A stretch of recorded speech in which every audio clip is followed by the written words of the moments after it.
go and go live again. Hopefully this works. Okay. So, we're back live. So I uploaded like a 15-minute video, but I think the cell connection here is not super good. Would be helpful to have some Starlink, perhaps. Yes, there you go. But Deal. I'll be uploading the 15-minute video as soon as I get a good connection, and hopefully this live stream is working reasonably well. All right, well, let's just continue. Sorry for the delay. Yeah, no, that's okay. Let's continue. Right. Over here is the Border Patrol. Patrol, and you'll see, I mean, right here under the bridge, you're seeing hundreds of people getting processed, and this is every single day. And they'll go to another soft-sided facility that has thousands of people. Right now, it's over 5,000 people. And so over here to the right, literally under a bridge, a lot of trade happens here in the city. Okay. So it's just sort of like that's the bridge, and there's like people getting processed, and then they come across on those the trains over there. Yeah, exactly. It's like an initial intake spot, and then they'll send them through, but it's nonstop all day long. And you notice all the Border Patrol agents, the number one thing that Border Patrol agents ask of me is to get back out in the field. They don't want to be here processing people. They want to be catching bad actors. And they're not, they're just, you've got dozens of them here. And this is probably the biggest issue. If we can do that, then we keep America safe from fentanyl and opioids and some of these things that are killing all Americans. Okay, just to go over some of the numbers that we talked about in the video that I'll upload later. There's roughly, and correct me if I'm wrong, about 2.5 million processed illegals per year. And then it's somewhat debatable how many are sort of unprocessed, but maybe it's like in total, quote, maybe 4 or 5 million illegal immigrants per year. This number is also has reached all-time highs. All-time highs, and is continuing to increase. Yes. And nothing, as far as you know, is being done about it at the federal level. Nothing. Simple things, common sense things that we can enact can make a difference today. Simple things like raising the level of credible fear. Many people are seeking asylum are not going to qualify for asylum. Yeah, move to where you can get a better. Yes. I don't know. We can maybe like through this way. I don't know. Sure. Yeah. Okay. Yeah. So right now, last month there was over 200,000 people that came over illegally. So that is, that's in the millions. You multiply that times 12. Here you are, 2.5 million people coming over. Most of the people that are seeking asylum are not going to qualify for asylum. 9 out of 10 actually are not. So one of the things that we can do is we can raise the asylum criteria. So now an important point is that although, as you're saying, like basically 90% do not qualify for asylum. Of the 90% that do not qualify for asylum, how many are sent back to the country of origin? 0. I mean, here in this Del Rio sector, point. In Del Rio sector alone, you have 2,500 people coming over illegally a day, and 0 sending back. 0. Not even like a 10. Not even nothing. 0. Nothing. So what kind of signal does that send the rest of the world? Sure. This is where you need to come, and you're not going to be sent back. Okay, so there's basically no repercussions. No repercussions. That's the number one thing that this administration has to do.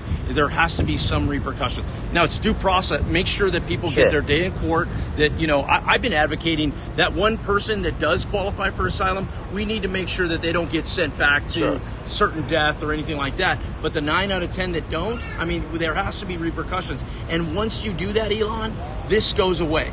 It went away for Trump, it went away for Obama, it went away for Bush, it went away for Clinton, and they're not willing to do that, and I don't understand why. Well, when you reached out to the White House, what's their response? Their response is it is a political problem. It is not what does that mean? They think it's just, the Republicans are blaming the Democrats. Democrats are blaming the Republicans. And they think it's not real or something? It's not real. It's a political problem. Honestly, what's working the most is these mayors from these cities. They're all many times Democrat mayors. Mayor of New York, in fact. Mayor of New York, the governor of New York as well. The governor of New York, exactly. El Paso, the mayor of El Paso. These places, anything that this crisis it's not a partisan issue, is what it's not. It's not. It's a policy issue. Yeah. It's a policy issue, and we can be humane, and we can be all these things, and we can protect those that qualify for asylum, but we also need to have repercussions for people that don't. Sure, exactly. And I mean, we're in this absurd situation where the vast majority of people are not, in fact, asylum seekers. You can actually read on Google in any language you want, what are the magic words you need to say. Yes. And then you're automatically in the asylum sort of queue, which takes several years before you actually see anyone. And then even if you do see one, even if you are denied, you're not deported. Exactly. And once you do that, all that does is attract more people to come over illegally. And ultimately, it undermines those that are trying to do it legally. Yeah, absolutely.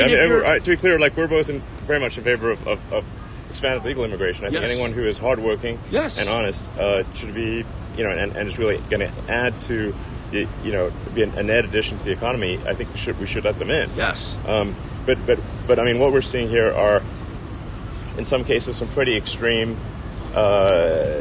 individuals coming through. Sure. Obviously, not suggesting everyone is like this, but you're talking about a guy who came through who had face tattoos, including tears. Yes.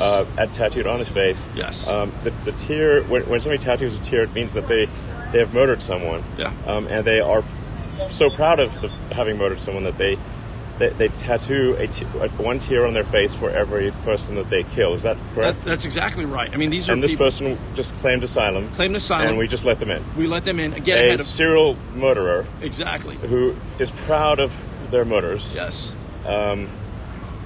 This is insane. The other piece of it too is many of these people are coming from Central and South America, where culturally it is not acceptable to have tattoos at all. Period. Right. So it's a big deal. It's a big deal to have a tattoo. It's an even bigger deal to have a neck tattoo and a face tattoo. That means it's almost certain that you are culturally unacceptable wherever you came from. So there's a lot of red flags issues that are glaring. These are people that nobody should want in their communities. I mean, I'm talking bad actors. I'm talking people. Yeah, it's safe to say that if somebody is a multiple murderer and proud of it and tattooed it on the face, they're unrepentant, to say the least. Yes. It's not like they try to get the tattoo removed. Right.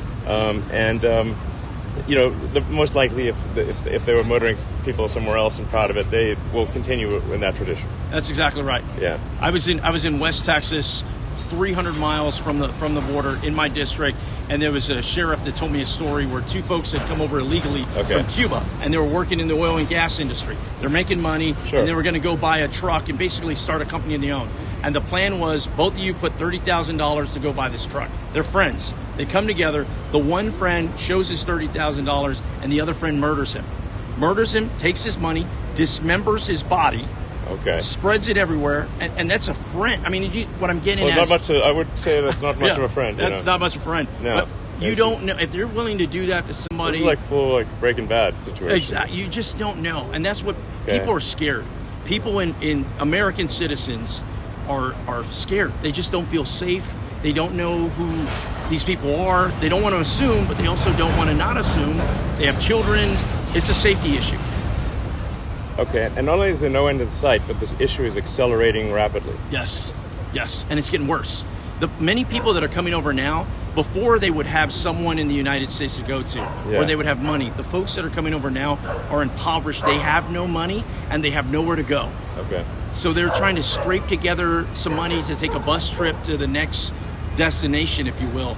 It's a bad situation all the way around, and a large part of it is because the administration is attracting these folks to come, knowing full well they're not going to have any of it's a dead-end road that they're going down. This sounds like complete madness. It is. Okay. Imagine if you have to live it every day. Well, not only is it getting mad, it's becoming normal.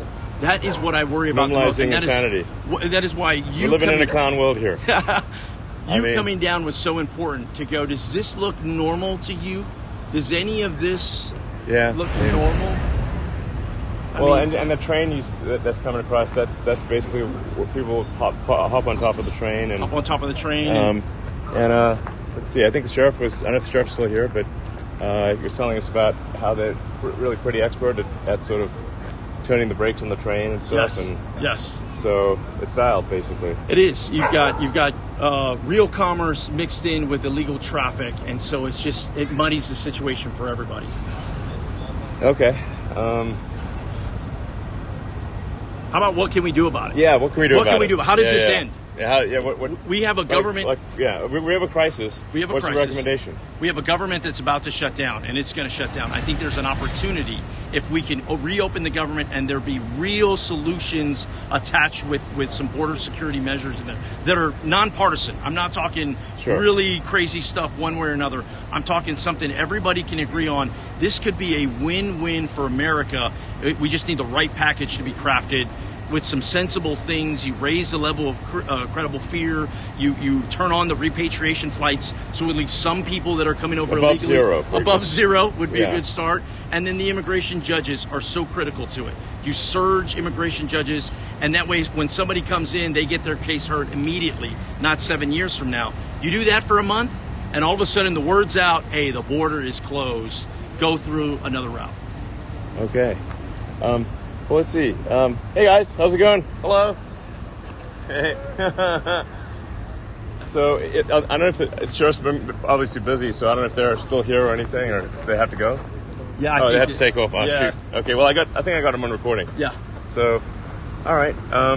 Well, what else do you think we should do? How about some Border Patrol agents? Okay, sure. These are federal, because that was from the county sent. Hey guys, I don't know if are you cool being on camera at all?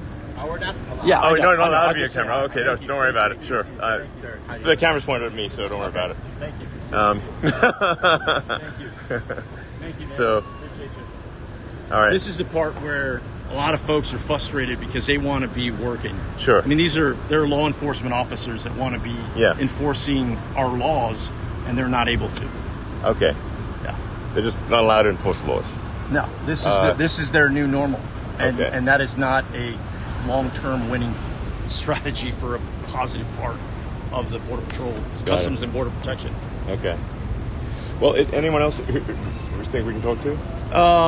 I think we've. Are we good? Let's walk a little bit further down this way. I think the part that's just brief. Is this is a golf course? Okay. I mean, so to the left you have a golf course, an actual functioning golf course. Sure. And to the right you have a processing center, a mobile processing center. Okay. The other piece of it too is the transportation. Like, how does this all work? Yeah. Well, you got to have water, you got to have food, you got to have vehicle, buses. None of that is free. Somebody has to pay for that, and who's paying for it is oftentimes the mayor or the county or Border Patrol agents or Customs and Border Protection is paying for buses instead of something else. Okay. So these people are all waiting to get processed, right? People right here. Sure. So, hey guys, how's it going? This is the shot right here. Okay, this is. Look at this. These people. You see how orderly it is? Yeah, I mean it's very orderly. So it's like an orderly, chaotic, unruly event that's happening. Okay. And it's wrong. It's wrong for everybody involved. Sure. And we're not talking one or two people. We're talking thousands of people every day. Thousands of people every day. Yeah. All right. Oh well. Okay, I'm gonna end the live stream now.